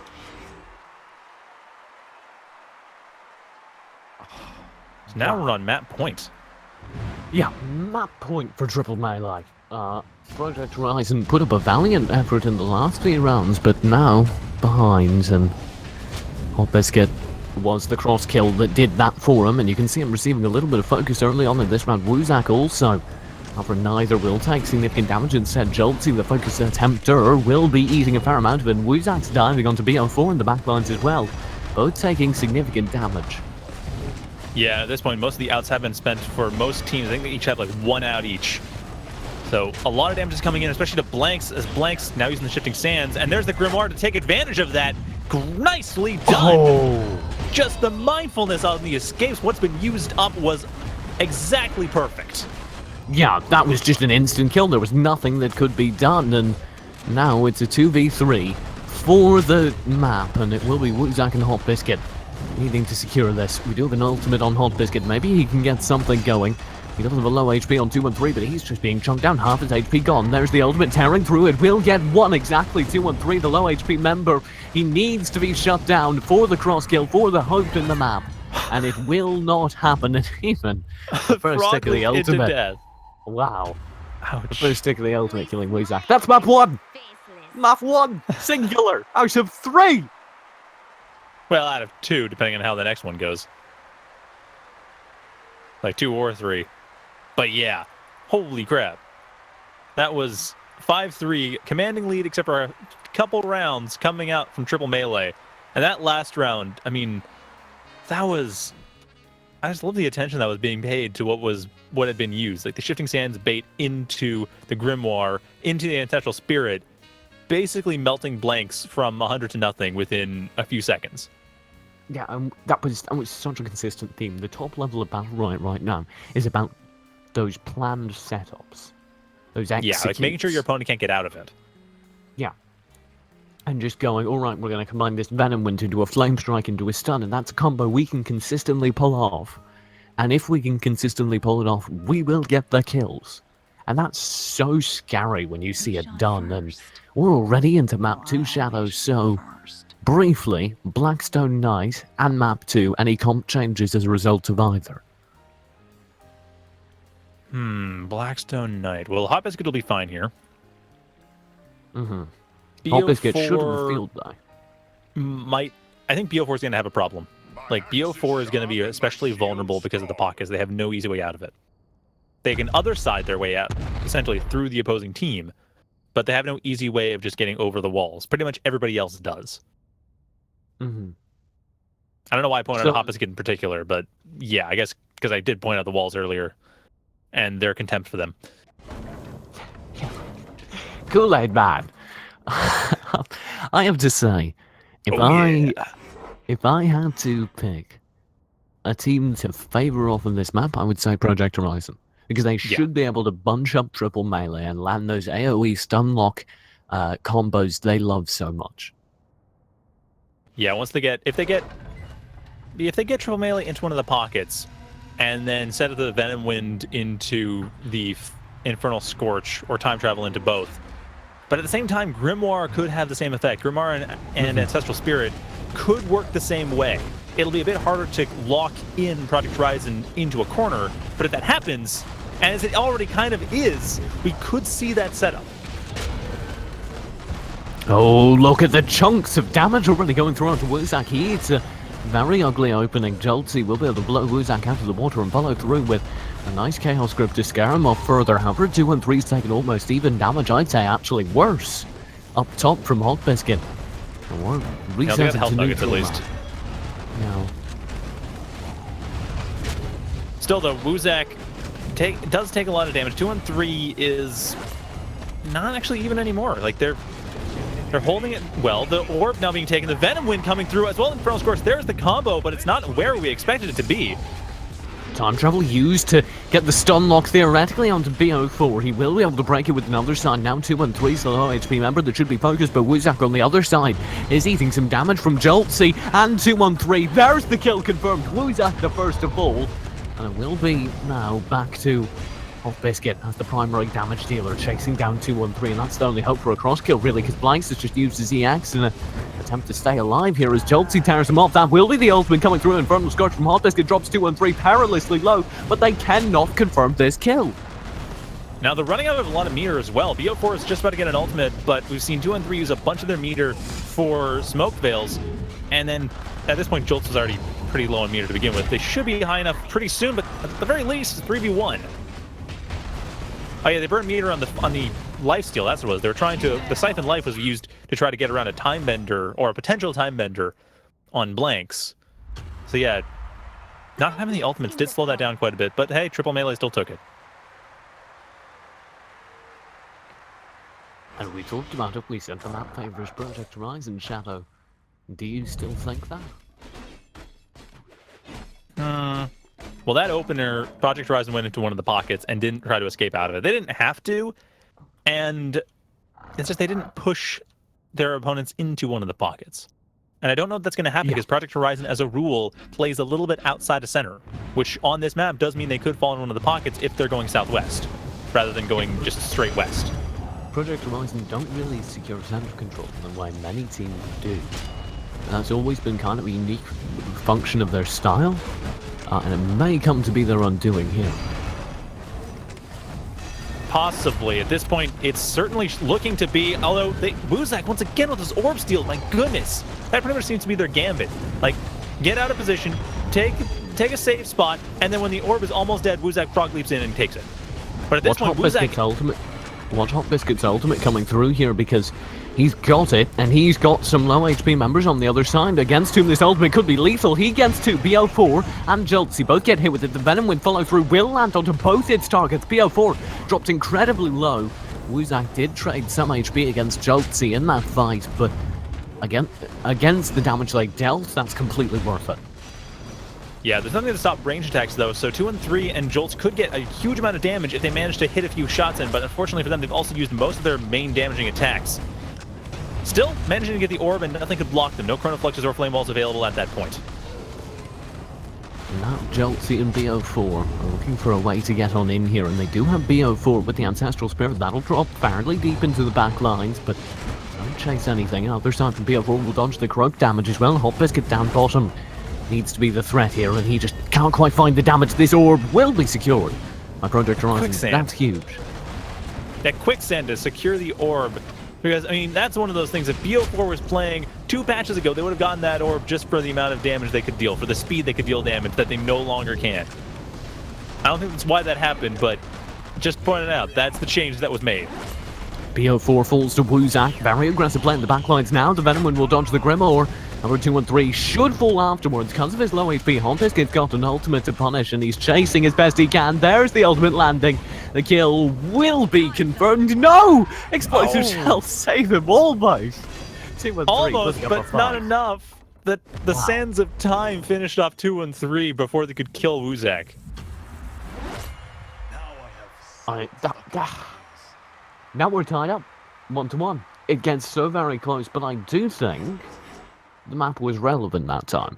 Would you disagree? I think it was kind of relevant for 2 and 3, but I think we're focusing too much on the pockets. And I think the walls and the sides splitting the team is another big factor that does come in. And Jolts in 2 or 3 they're kind of on opposite sides of that wall. But once again, we have Project Horizon in the southwest pocket, and that could once again become quite the important thing. Will be Joltsy easing a bit of damage, or will be secured. Nicely done. Again with the orb secures. I mean, we saw last time, it was actually a slight advantage for Triple Melee getting the orbs. They had 3 orbs to 2. But even then, those early orbs are massive because they melt down that early HP, get the early ultimates, possibly get a super early kill, and it can be difficult to stabilize out of that. Like, now will be an Ancestral Spirit. That second tick will confirm down bottom, and that's actually a decent amount of damage being done now onto Blanks. And Hot Biscuit's ultimate is up. Wuzak also has Venom when Joltsy is the only answer with Grimoire on the other side. BO4 now gets his Ancestral Spirit as well, so this should be one hell of a team fight coming up. Yeah, we'll probably see the combo again, although at this point, there's the Ancestral Spirit. Where's the Grimoire? No Grimoire. Oh, time travel forced to be spent. That will save Wuzak from what could have been a lethal Ancestral Spirit combo. Now the Venom Wind comes through and only tanks 1, and they can't get the stun lock either, but 2 and 3 eats the damage regardless. The Grippo gets nothing. Hot Biscuit will survive, and 2 and 3's dropped very, very low. BO4 in a similar boat, actually. Those flame walls, though, keep saving Hot Biscuit from what should be death. So that's the thing. They gotta bait those out, I guess. That's something I'm actually not seeing as much coming out from Triple Melee right now. I don't see them baiting as much. I don't see them trying to get escapes as much or getting walls as much. And they're losing the orb a lot more often than they were in the last map. And that is probably where the map does come in handy. It's easier to stay at a safe position here than it was on Mount Raz Night while still maintaining orb control. I love these Chrono Fluxes from Blanks coming through the entire map to just shut down Joltsy and 2 and 3 poke, and that's worked out great. However, they're not able to get this orb this time as Venom Wind is available. And I do believe Infernal Scorch is coming up now available. There's the Venom Wind tearing through. Will land Infernal Scorch combo. BO4 could fall here, and he does. What? Double kill comes through off the quicksand. Blanks. Holy crap! Someone of quicksand give happy birthdays. Wow. That was one hell of a happy birthday. Now Project Horizon off the back of it. Oh, 1 round. I don't even know. I mean, Project Horizon taking the scoreline advantage. So they've got that. Hey. Just, taking a deep breath. Yeah, get back into it. Let's calm down a bit. It's just insane. The burst that comes through, particularly from Project Horizon, is they've always been the master of this, but I do think this map is pushing them to their absolute limit. And watching that burst damage, the combos come through, is so addictingly lethal. Although, that being said, we are round 3 was last round. We could have seen more junk shot stuns already, but we are seeing them come in now. And now, it looks like Triple Melee has started to get more coordination again. Like, they seem to be understanding again what they have to do, what they have to bait. I'm noticing a slight bit more careful play. It doesn't seem quite as disorganized. It was a bit chaotic last round, and this round, it feels more controlled. There's time travel. That'll allow Wuzak to be airdropped into the back lines. Hot Biscuit's got ultimate combo. Please, Project Horizon, make me proud. There's the first one. That tears through. It will be BO4 dropping that. Oh no, the Venom Wind lands! That could be fatal damage. Other side dodges some of it. He does manage to stay alive, BO4 in the backlines, but as a result of that damage, they have to fall back and they lose orb. This means the Project Horizon now have a sizable advantage in the round. However, they're able to equalize as Joltsy and 2-1-3 get huge damage through onto the older Blanks in the backlines. He does have other side that needs to be used defensively, and he doesn't, but he goes aggressive with it. What's that decision making? I don't know. Other side could be, well, that's the death of him, but that's still a cross kill, so now it's just damage versus damage. And the orb advantage, at least for the last one, does go over to Triple Melee. And now with Camouflage out completely, Hop Biscuit's ultimate's out. Wuzak's camouflage is out. There's not much that can stop much coming out here. And yeah, Wuzak's gonna go down. Triple Melee can't be stopped now. Well, they can. I mean, Hop Biscuit's still a master player, but it's gonna be a problem. Just to recap, the big thing in that round, at least to me, was you have that time travel, and instead of using it defensively and going back to the chip game, relying on your HP advantage to work out in the long run, he went ahead and he dropped it right on top of the team fight, thinking maybe I'm going to get a stem, maybe I'm going to help out. But it really cost them. And then Wuzak, he's the second player that makes a mistake, where Hot Biscuit's kind of recovering from a wasted ultimate, and he goes aggressive against a Jade that's been consistently nailing junk shots, and 2-1-3 sure enough nails it. And just those two little bits of over-aggression from Project Horizon didn't look so hot, Shadow. I was actually surprised that Wuzak went in when they just used Deceit. They didn't have camouflage off cooldown, so they had no easy way of getting out of there. I think they just used Frogly fairly recently too. They had no easy ways out, they had no easy ways in, so they didn't have much other than standard attacks and maybe their lunge. The Toxic Lunge is the only thing I could think of that they might have on top of that to get themselves in some better position, possibly. But at this point, speaking of position, everything's just split up for Project Horizon. 2-1-3. Here with those junk shots yet again. Wuzak up top, stabilizing, but Blank's the player who's losing. He's got Time Bender, that'll survive for some XP. Now he's got Time Travel as well, but he's going to use that Shifting Sands to separate. That might be a huge mistake as the Grimoire comes through. He will be able to Time Travel out. There's the ultimate, pure fire off the back of it. Huge damage does come through. Joltsy particularly eating a sizable amount of it. Wuzak playing that aggression well, but now you have the focus theoretically coming through onto Hot Biscuit as well. He survived by a matter of inches. That was an excellent stabilization coming through from Project Horizon. That could have been a lethal mistake. Instead, they took a sizable amount of HP off of Joltsy, and Blanks was able to stabilize. Yeah, that was a gambit, but it worked. However, oh, there we go. That's the flame strike they needed, and it's now going to be rather difficult at this point for Triple Melee to get in here, but they do nail that orb pretty much in one go. Oh no. Second ultimate, Infernal Scourge comes through. It gets nothing as the ultimate Ancestral Spirit is using knife round dodge, and now as a result, you've got Hot Biscuit dropped incredibly low on HP. However, the trade kill could come through onto 2-1-3, who's very, very low himself, BO4. And is the highest HP member of his team, which allows him to just ignore himself and go solely on healing, which is rewarded in spades as the first kill does come through. And now that's going to be a problem because Joltsy needs to find a way to get the first chunk damage through onto Hot Biscuit, or Wuzak. He's got the Chaos Grip, that's the opening they want. And oh, nice Arcane Shackle over the wall. He didn't have vision there. That was quite the read, but unfortunately no follow-up, so at this point, Hot Biscuit could still die though. There's the kill. Displaced to take it. And now you have Grimoire. That's an ultimate needed. He's able to guard against the Deceit, and this is actually looking great for Joltsy and co. I don't think they're at all at a disadvantage here. Yeah, I think they're paying attention because I just noticed that Jolts wasn't using Grimoire, probably because they figured time travel was up and they were correct. Oh, that's all the out for Wuzak. That's all the out. That's it. For Wuzak, but time travel's been spent as well. They know there are no escapes, but he misplaces him. Wuzak's just able to drift out. That's heartbreaking. Wuzak's just walking out of what could have been a lethal ultimate. And now, only hope is the cross kill onto Blanks, and they can't quite find that yet. Blanks will be able to build a lot of space here, and Time Bender as well. Double Venom Wind comes through. The confirmed damage onto Joltsy gets one kill. BO4 the last alive. The soul transfer just missed. Did you see that? Yeah. BO4 went for the soul transfer a little bit too late. Oh, so many heartbreaking moments in that round. Hopefully that doesn't break the resolve from Triple Melee. I don't think it will. But that's gotta suck. I mean, really, Project Horizon just had a lot of timings that were on point too. So let's not take credit away from where it's due. Oh yeah, I mean, yeah, no, the Grimoire could have been lethal. They weren't quite able to confirm the kill there, Joltsy. You know, you come to expect that out of them, but it's worth noting. That's an insane ability to be able to place accurately 100% of the time, and it's just a shame the miss came through there. Now, at any rate, Orb is going again to Triple Melee. Triple Melee maintaining their strong center control. That has been their main strength this round. As Project Horizon going on the sides, they do risk getting split up, as Hot Biscuit it's getting split up from Blanks and losing about half their HP in the process. I mean, that seems to be another thing that's being paid attention to, is whether or not Blanks is on the same side of a wall as one of the other players in Project Horizon's team. Because at this point, walls don't matter for the others, for Triple Melee. Yeah.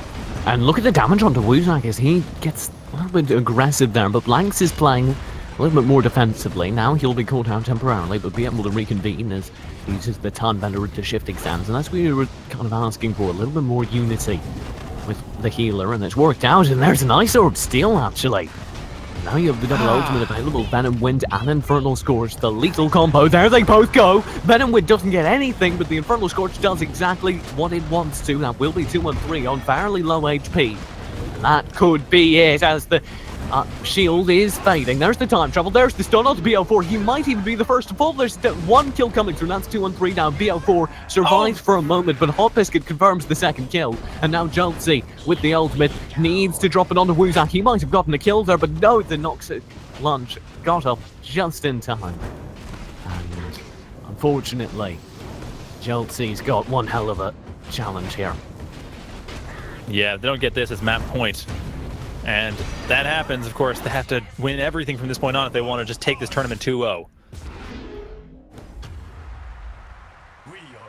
Now we're here. 4-2. Project Horizon are on map point, meaning they might be about to take us to map 3. I could see the momentum does seem to be turning a little bit, and this map could be the one that is favoring them. I'm not sure, though. I feel like a lot of it is actually favoring their opponents. Like, Triple Melee is getting a lot less wall play. They're getting split up a lot less. Whereas Project Horizon, they're getting split up from their healer more than their opponents. It's just not mattering as much. Yeah, I mean, Blanks is not as much of a healer as the opponents, right? True. He is a much more damage-focused support player, and he's using his utility excellently. That's where the differential is, I think. The Chrono Fluxes are coming through excellently, and that's making up for maybe not as much healing. He's dropping those key Chrono Fluxes on top of the tomes. Every time Joltsy throws one down for double damage, there's a Chrono Flux on top of it. And that's been excellent. He's able to secure orbs a lot of times with his Quicksand. This time, Hot Biscuit does it excellently, and that's working out as well, and you can see that in this round. Joltsy, he's gone already. There's an ultimate to claim that kill. There's time travel. Blanks maintaining this excellent utility usage to break any sort of thing that could have been coming through onto Wuzak, and yeah, it's just the utility. That's it.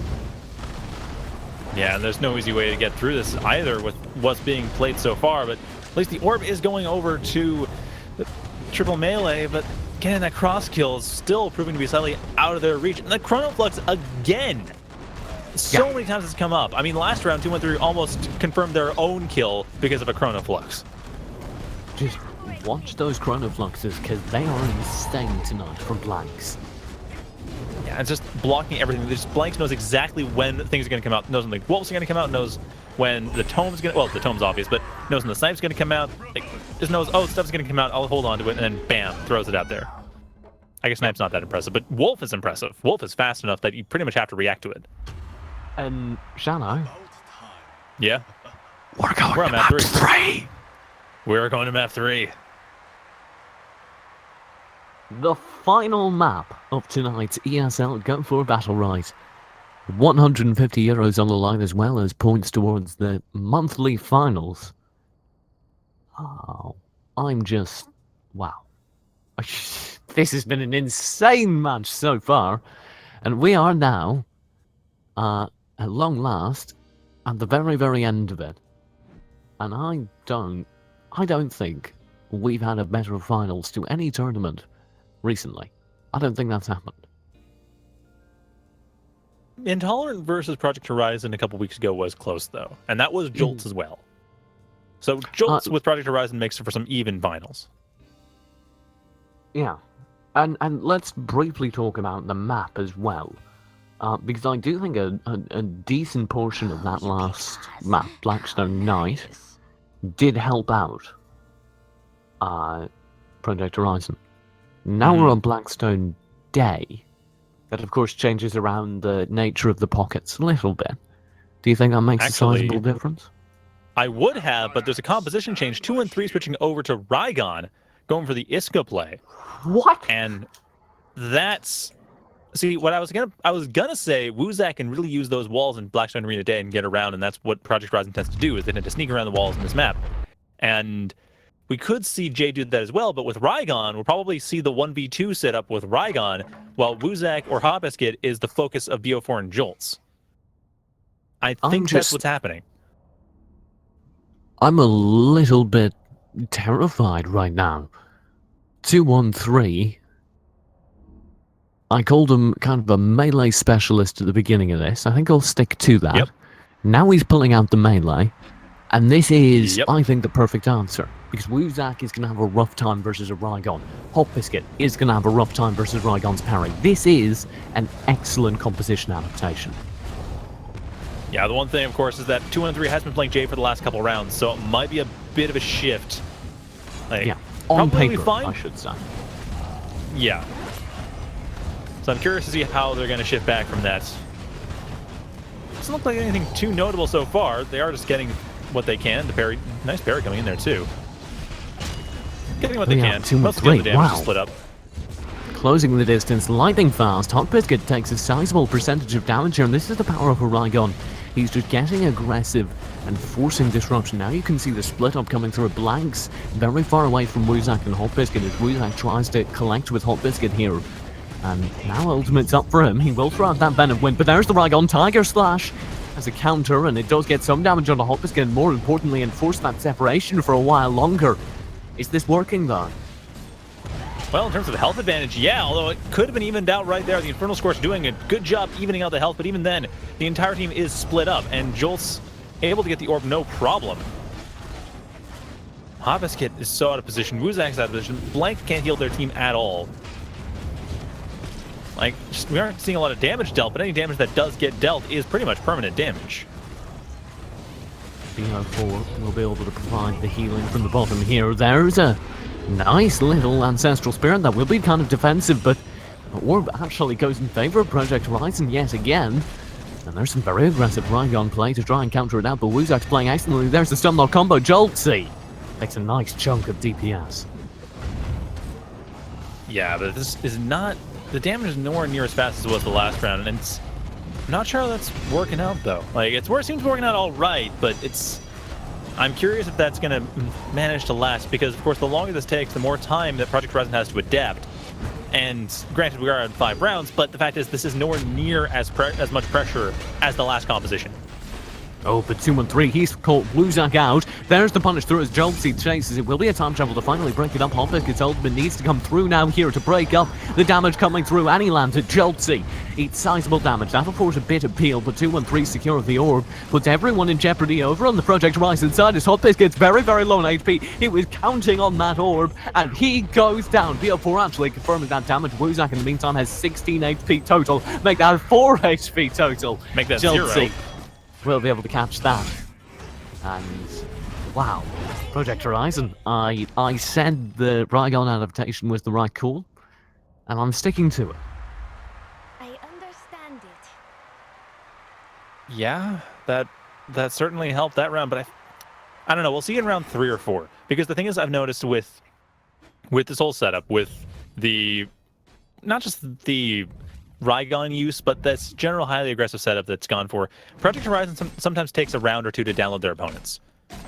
Yeah. So round 3 and 4 is, I would say, the moment of truth. If we see Triple Melee still maintaining a strong advantage into the 3rd, 4th, and beyond rounds, then yeah, this is definitely the way to go. They definitely have picked the right choice. If round 3 or 4 we see Project Horizon start to stabilize and turn it around again, then I'd say Project Horizon still managed to get it. It just took them a couple rounds. And it's pretty worth normal. noting, last round was 4-0 in terms of orbs in favor of Triple Melee. So not True. only the Rygon, but much better orb control, I think, was the key. That being said, its center control is no longer as strong as it was last round. Project Horizon is much more focused on staying in the center. They don't want to lose what they had before. They don't want to get split up like last time. And the incaps are coming in, which is... I mean, it's good for Triple Melee, but Project Horizon is not letting Triple Melee take the center and split them up as much as they'd had last time. There's Hot Biscuit eating a ton of damage. He's able to escape barely. And barely alive is the right term for it, as Joltsy's still there. He's just seen the out. He has Grimoire. He will be tempted to use it, but he doesn't need it. The kill's confirmed regardless. Wuzak gets nothing as BO4 has an excellent timing on his other side. Wuzak will now be inches away from getting chunked to death. However, there's the Grimoire coming through. Wuzak will be able to dodge defensive. Ancestral Spirit comes through. Time travel on top of it. Venom Wind comes through. Double hit. Could be huge. However, I can't confirm the kill. And most of the damage is healed up as that orb is secured. Blanks and Wuzak are so separated now. Deceit will try and save the day, but I don't see how it can. Wuzak staying alive, but that's really all you can say for it. Yeah, now that Deceit's been spent, they have not just lunge and not much else to stay in this, but they're also dead, so it doesn't really matter, but still Deceit is... When you lose that, you lose a lot of Croak's disruption ability. And... wow. That was closer for Project Horizon, and they did get one orb, but triple melee's orb control, I think, is really the key to this round, because it means that none of the damage is sticking. And it's also Not to mention, they are getting all the health nuggets, too. The center control means health nuggets. It's also, like you're saying, indicative of their center control, which is always a weak point for Project Horizon. They don't really have a great center game. But they also, just for whatever reason, normally seem to function fine without it. So what's changing? Well, I noticed this map does have one big notable difference, and that's the walls don't... They split up differently. Like, Project Horizon, the way they want to play, splits them up a lot more on this map than it does in Blackstone Night, because the way the walls... They're 90-degree angles to what they are in Night. And so it's, like, trying to get behind the walls, trying to play outside the arena. Project Horizon sticks together a lot more easily on Blackstone Night, where the walls still have this giant opening than Blackstone Day! Oh my god, Blanks! That was huge damage came through in an instant. He got caught out by the Rygon, double stunned into the wall and slain as a result. You do have the cross kill though confirmed, as the low HP over on BO4 is punished. That Paloma melting in an instant. One ultimate coming through from Hotbisk and Wuzak following through with a few choice Deceits to seal the deal. And now this is winnable for either side in a 2v2. Yeah, although the health advantage is still in favor of triple melee. And there's the route. I'm curious if 2-3 is going to go for the ultimate. One of the outs is spent. Hotbisk has no way out of there. There's no time travel either, but 2-3 still not going for it. I think they don't want to risk missing and losing it, but I don't know. I'm sure they'd be able to hit, but no, instead going for the healing. Wuzak getting that orb. That's just ugly.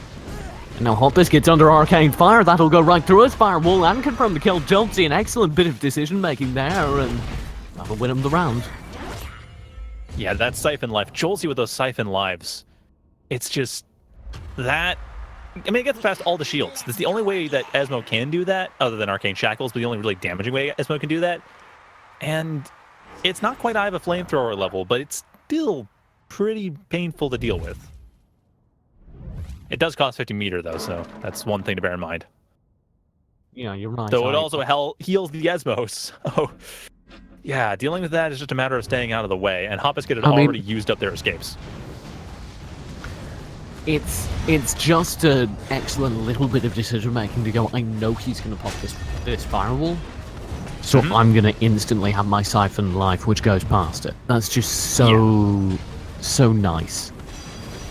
Yeah, and that's something we've seen a lot here from the Jolts, is that they're using Siphon life when they expect Time Bender or Flame Wall.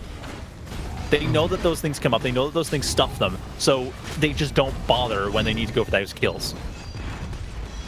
Oh, watch that stun lock combo. Time travel does get Blanks out of there, but not before he loses a decent amount of his HP, barely building that distance now. And watch the low ultimate on Wuzak and Hotbisk. They are not building it. Finally, they get an orb. That'll help. They are actually getting some decent damage through onto 2-3, but Wuzak's taking a fair bit in response. Hotbisk now with the ultimate. Other side's been spent. This is the right opportunity as they get a stun lock onto Jolty as well. Ultimate tears through. Huge damage, but the Ancestral Spirit will survive it all. No HP over on 2-3, but he's fine. He's got the HP to survive for now, and it's back to Wuzak needing to find another opportunity, another target to force the peel. Yeah, although the orb does go in favor of Project Horizon.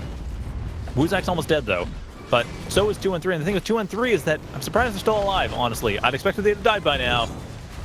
And they're impressing me quite a bit by not being dead. This ultimate from Hotbisk Cannon should get the kill as 2-3 spends all his out. He's going to get dropped on top of the Infernal Scorch and slain. And that should be the end of the round. However, the cross kill onto Wuzak is a potential, particularly with that Grimoire going through. Everyone manages to dodge, but only apparently. Nice flame strike from Hotbisk. That's just a little detail. He dropped it inside the gap, and that meant there could be no chase by Jolty. And that meant that Wuzak survived. Barely, though, and it's still a hard 2-3. The cross kills could happen, but I just don't see it easily happening. It's just, they're trying to go for it. You can tell they're trying to go for it. It's Like, and the Deceit could be the thing that finishes them off too. The Grimoire is up though, but the shield has to be used instead. How is he alive? Oh no, his healer's fallen. Not Jolty really. should be next as he throws down that Grimoire, but that'll be his life. And my god, that was first 2 and 3, and then Jolty. Sure, Triple Melee lost the round, and indeed within your predicted range of round 3 and 4, where the adaptation would come through from Project Horizon. However, they did not go quietly. Yeah, and that didn't even feel as much like adaptation as just like it was some small mistakes, but it didn't feel like a wholesale adaptation. I mean, we could probably still see Project Horizon switch around some things that would help them a bit, but it still felt like it was still mostly working, just a couple small execution mistakes that did nail them in the end. Especially 2 and 3 getting a bit too far forward. And I think 2 and 3 is playing this more passively as a result, just a little bit. But yeah, that seemed more like 2 and 3 just trying something slightly new, didn't quite work out, going to their older style that was working. Just almost a prediction of adaptation. And with that not happening, there's the stuns, there's the Dragon Palms. That's the thing that 2 and 3 does. Dragon Palm into the Tectonic Shock just to keep the team split. And this is back to where Triple Melee is comfortable.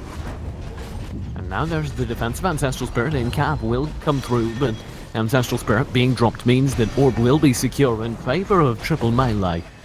As 2 and 3 gets aggressive here. Blank says ultimate, Hot Biscuit's building it up. And that should be the turnaround point for Project Horizon, but actually Blanks is holding his own versus 2 and 3 up top, and this allows the ultimate to tear through now and do sizable damage onto the poor anime Raigon. And he's actually going to be caught out by a Quicksand Flame Strike combo. They do get Orb though. That heals up all the damage that came through at the very end of that round. Regardless, Project Horizon does have the HP advantage. They're starting to lose it though. Or they're starting to even it out, but it's still not anywhere near even. Blank has time travel. Oh, Wuzak could go down though. Oh yeah, he will! Wuzak! And that's a huge, just, I don't know, overextension, loss of his teammates. Now the ultimate comes through and time travel's going to be burnt to survive it. Hot Biscuit doesn't have anywhere near ultimate either. That means there's not too high odds of a cross kill. And 2 and 3 is hot on the healer's heels as Blanks will be forced to use that Stone Glass, the Petrify, just to survive, and he can't even get a kill off of it. There's the Infernal Scourge. The defensive Ancestral Spirit will nullify any damage that comes through. Time travel will be dropped very, very aggressively. Jolty reads it though with an excellent amount of Siphon Life damage, and now gives a kill confirmed onto Blanks. Surely, as actually Time Better comes through and he follows up with Shifting Sands, surviving much longer than he should have. Hot Biscuit can confirm this orbit's possible, and I say that lightly, but Hot Biscuit's been known to do this sort of thing. I would be impressed though.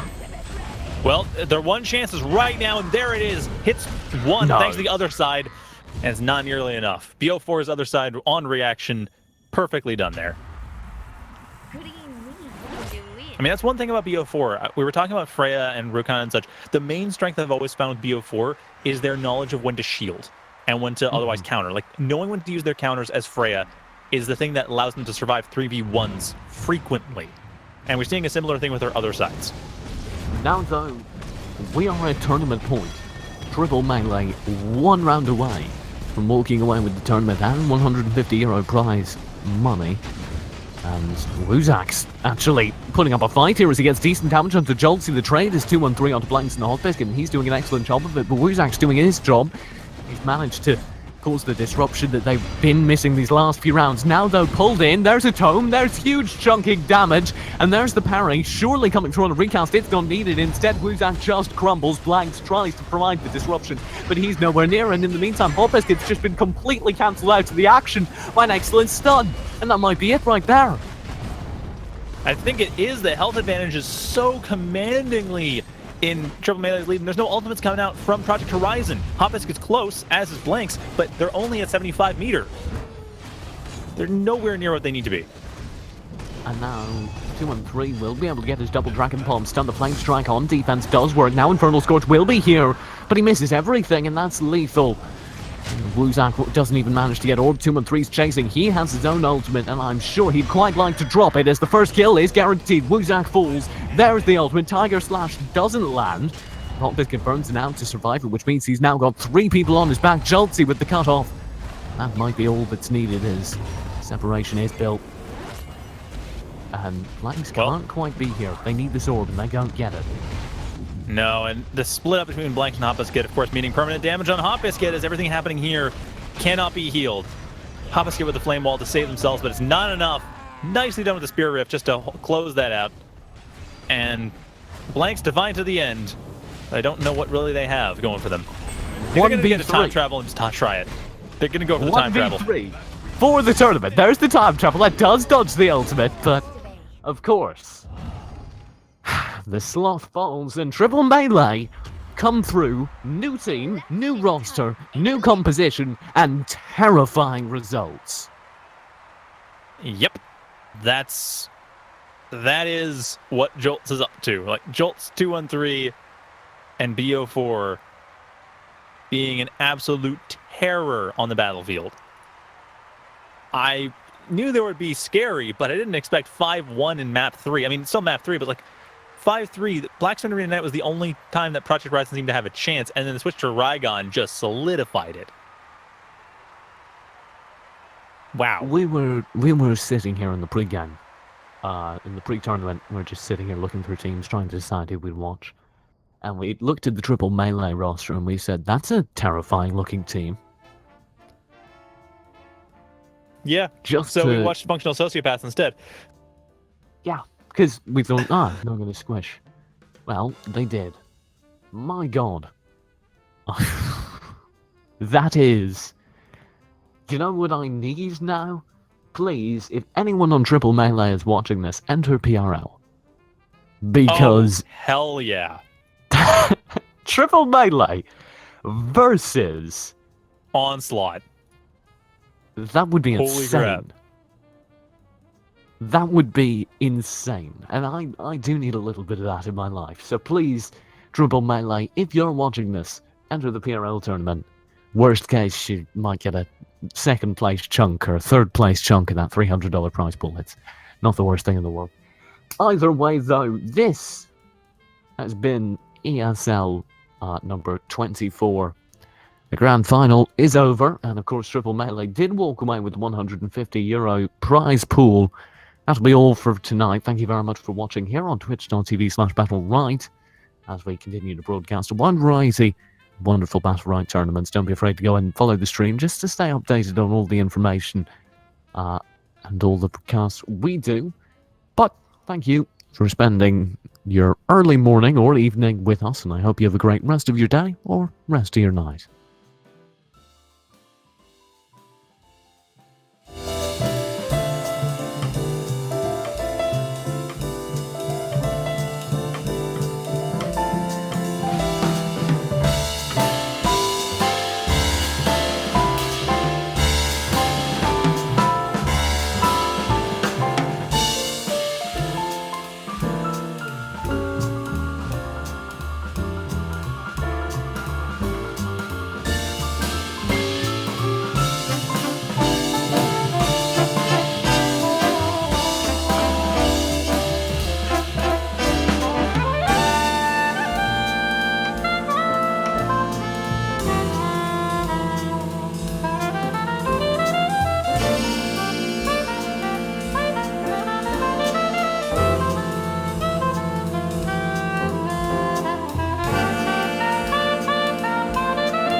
You're still here?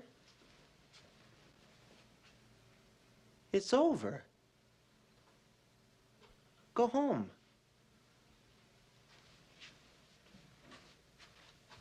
Go.